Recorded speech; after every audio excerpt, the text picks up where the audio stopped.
Hello students, welcome to EPG Pathshala. I am Dr. Pooja Walia Maan from SGI Samalkha. Today we are going to talk on the module Service Supply Constraints and Demand Patterns from the paper Service Marketing. So students, let us see what we are going to learn in this module. In this module, you will learn meaning of service supply, meaning of service supply constraints, meaning of service demand, then meaning of service demand patterns, aligning demand and supply. Now, let us assume that you are a manager in a tourism organization which deals with offering holiday packages to the premium end consumers. The company owns, let's say, more than 300 properties across the country and about 50 locations and sites around the world. Over the period of 1 year, as a regional sales manager posted in North India, you have observed that there are a few locations which are often the most demanded ones based on seasons and school vacations. And similarly, there are some locations which are not much in demand except for any business purposes. So accordingly, you proposed to the top management to price these destinations differently based on the demand patterns. In this case, your advice is based on demand patterns of the tourist destinations. Services, being perishable in nature, cannot be stored. This is what results in the problem of managing the supply of services during the periods of fluctuations. The business environment is dynamic, and so are the demand situations of the consumers. Sometimes the demand of certain services is very high, that there may be waiting lines for the delivery of these services. And on the other hand, there may be idle capacity for service production not being consumed. A service manager needs to balance the supply of services so as to meet the demand of the same in not less or not more than what is required in the target market. If any organization is unable to manage the service inventory, there may be 4 different possibilities of service production situations. The first is excess service demand. This is a situation in which the demand for a service is more than the supply capacity. The second is demand exceeds the optimum capacity. In this situation, the demand for a service is more than what can be offered in a smooth manner to the potential consumers.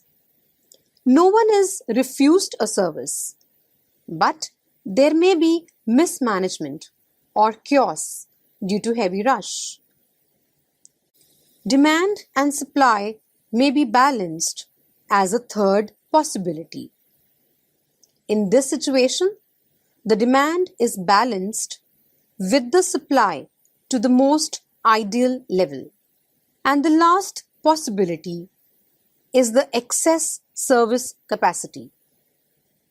Here, the service capacity is more than the demand for the service. So here, let's talk about the production possibility set or frontier.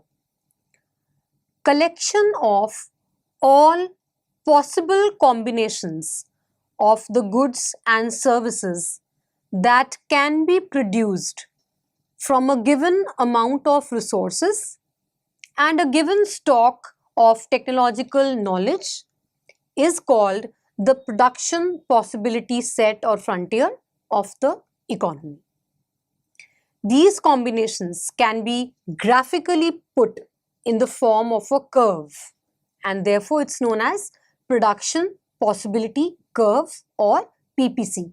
Let us now look at some problems in service supply. Supply of services is a more complicated and uncertain process than supply of manufactured physical goods. Due to the experiential nature of services as being intangible and perishable, it is hard to assess the capacity of delivery of the service to the consumers. Secondly, due to the lack of objective ownership of services, justifying the capacity of services becomes complex. Supply is one of the most important elements of production and marketing of services. Though study of demand and supply may not receive its due attention in service firms, yet it is a critical factor to determine the success and otherwise of a firm. Capacity planning for services is a very complex task, and there are several hurdles in determining one best level which a service firm will decide upon. Often, a trade-off between the demand and supply may be noticeable in service marketing. This may happen when, due to dynamic market situations, the service manager constantly has to plan the supply level. There are several factors affecting the firm's decision to fix a capacity level of services. That is, customers' expectations, competitive pricing, legal framework governing marketing of services, social environment, and the technological environment affecting the marketing and consumption of services. Let us discuss some of the constraints faced by the service marketers to finalize the supply capacity of the services. The first is no standard input cost.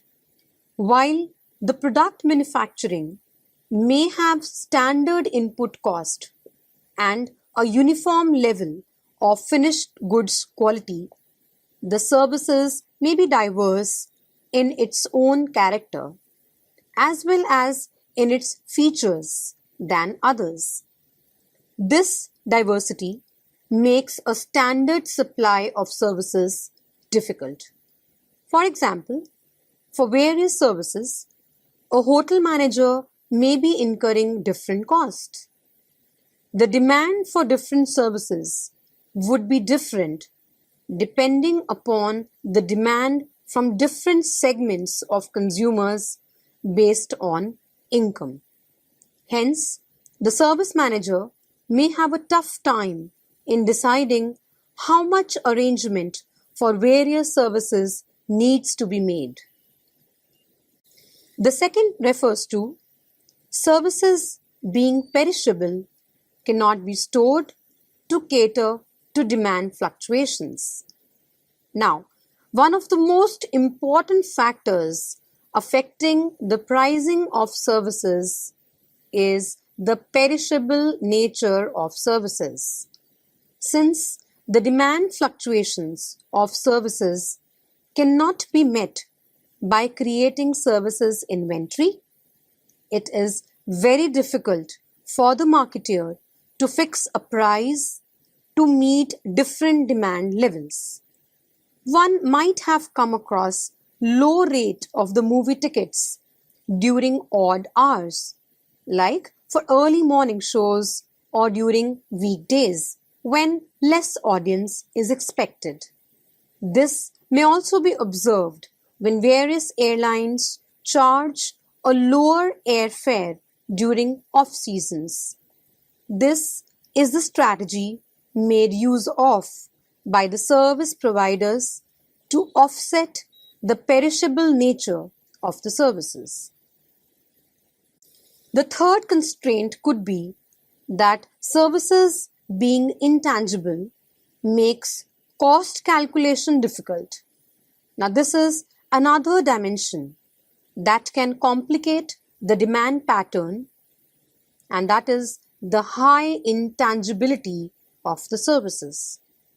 Since the component of intangibility is very high for services, it becomes difficult to calculate the cost of various activities or processes. For intangible yet homogeneous services like dry cleaning, it is easier to calculate the cost per unit and thus have an expected demand pattern flowing for various items. However, in case of non-uniform services like health practitioners, nutritionists, image consultants, lawyers, etc., there is no standard service being provided to the buyer, no uniform cost structure per unit, and hence the calculation of actual demand may be difficult. It may be said that more customized service being offered to the customer, greater flexibility there can be in demand estimation of the service. In such cases, the demand may be arrived at by estimating the paying capacity of the target customers. Now, students, we come to the last constraint, the government regulations. For some services, the supply may be fixed by the government or other regulatory agencies of the government. Some of the examples of services in which the supply may be subject to governmental regulations could be the capacity of railways, toll taxes, electricity supply, or water supply. In some services, the trade associations may also play a direct or an indirect role in supply fixation. For some international services like waterways, airways, etc., the supply of services may be affected by international agreements or understanding. Despite the various problems involved in the process of estimating the supply level for a service, it remains the most significant activity of service marketing, as it is the timely availability of the required service in required quantity which directly contributes in the sales profit and growth of a firm. Demand. Demand refers to the quantity required by a consumer of any commodity for which he is willing to buy and has an ability to buy. We can discuss the functions of demand in two parts. The individual demand function, which is the function of price of commodity X, PR, that is the price of related commodity. The related commodity could be substitute goods, where price increase of one increase the demand for another service, or it could be complementary goods, where price increase of one may decrease the demand for another service. The third is the income of consumers, denoted by Y, wherein for normal goods, when the income increases, it leads to increase in demand. Whereas for inferior goods, increase in income leads to decrease in demand. Then, taste and preferences of consumers, denoted by T, which may change due to climate, fashion, or time. And the last is expectations of the consumers, denoted by a capital E. The second demand function is known as the market demand function, dx, which is a function of price of commodity X, denoted by Px, PR, which is the price of related commodity for both substitute goods and complementary goods, Y as the income of consumers, having different effects for normal goods and inferior goods, taste and preferences of the consumers, denoted by T, expectations of the consumers, denoted by capital E, then size of population or the target consumers, denoted by a capital N, and finally the distribution of income, denoted by YD. The graphical representation of this demand function is known as a demand curve. Here, the independent variables is shown on the vertical axis like price variable, and the dependent variables are shown on the horizontal axis like the quantity demanded, aggregate of all consumers' demands, etc. Such functions, if shown in the form of a tabular, refers to a demand schedule. Therefore, we can have two demand schedules. Individual demand schedule, which is demand of a commodity of an individual consumer at different prices, and a market demand schedule, which is the demand of a commodity of all consumers at different prices. Let us now come to yet another important topic, demand forecasting. Demand forecasting is a systematic process of identifying the demand for a given service at a given point of time for a given marketplace. There may be various tools and techniques used by the service manager to evaluate the demand of a particular service. Such tools can range from a jurist or an expert's opinion to a statistical trend analysis for understanding the demand pattern. Now here we come to another important variable is called as demand pattern.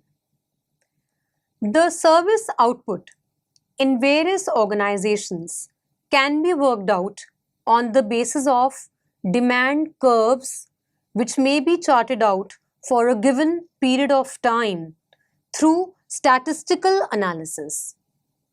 There are several demand curves which may be used to predict the demand for various services. There are a number of demand curves like stable and constant demand, stable and cyclic demand, linear and accelerating demand, linear and diminishing demand, life cycle demand, etc. A service organization can make use of a number of techniques to understand the demand patterns. Some of these patterns are, firstly, charting demand pattern.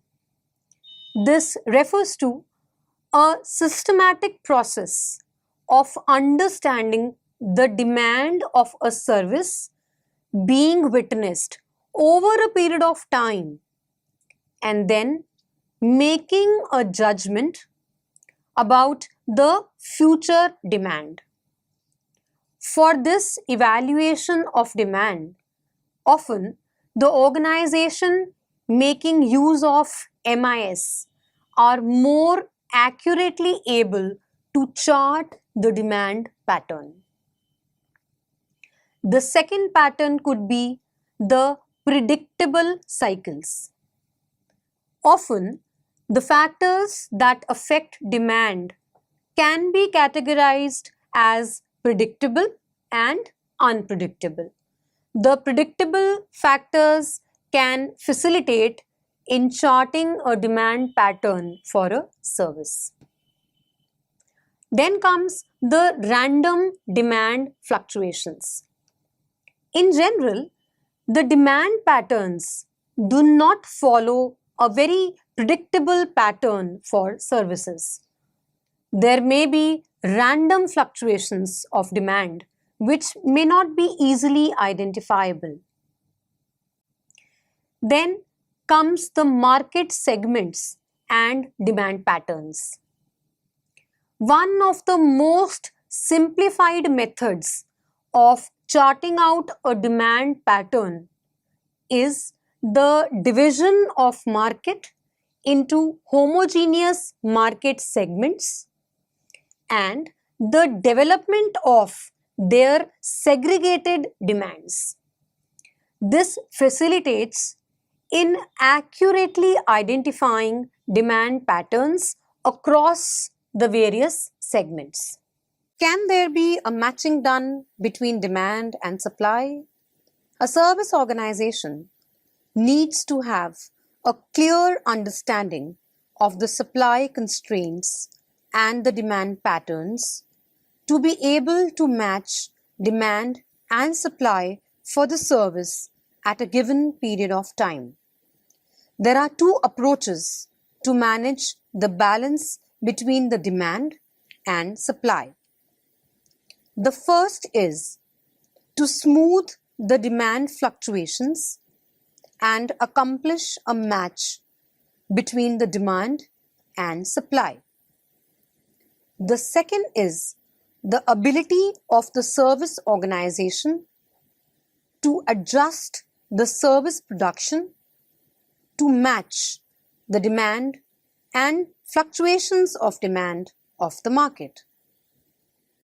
For managing to strike a balance between the demand and supply, the service firm can attempt to keep the consumers away during the duration when the demand is more than supply. There are various methods for doing that. We shall discuss it one by one. The first such strategy is known as differential pricing. Differential pricing of services during peak time and during lean time. Differential pricing is also known as flexible pricing. In this tactic, the service seller may charge a different price to overcome the perishability characteristic of the services and manage the demand fluctuations of the market. This tactic means charging a different price for the service. The differences may be based on, firstly, customers' ability to pay. That means the service marketer may charge a different price for different set of customers for almost the same level of service. For example, electricity board may charge a different price for supply of electricity to domestic and commercial consumers. Secondly, there could be time differentials. Here, different prices may be charged for almost the same service on a different time of purchase. A restaurant may give some discount on its regular dishes on the off-peak hours. Similarly, airlines may offer lower prices during off-season to the customers. And thirdly, place differentials, in which A service may be charged differently depending on the place of its delivery or consumption. Like rent of a room or a building may be charged differently on the basis of its location. Further, cinema hall tickets may be priced differently for a same movie depending upon the row of seat in the hall. Let's go ahead. The second tactic could be the discount pricing. Such a practice means to offer a discount to an intermediary for rendering a service. This tactic is often used to generate demand during off-seasons.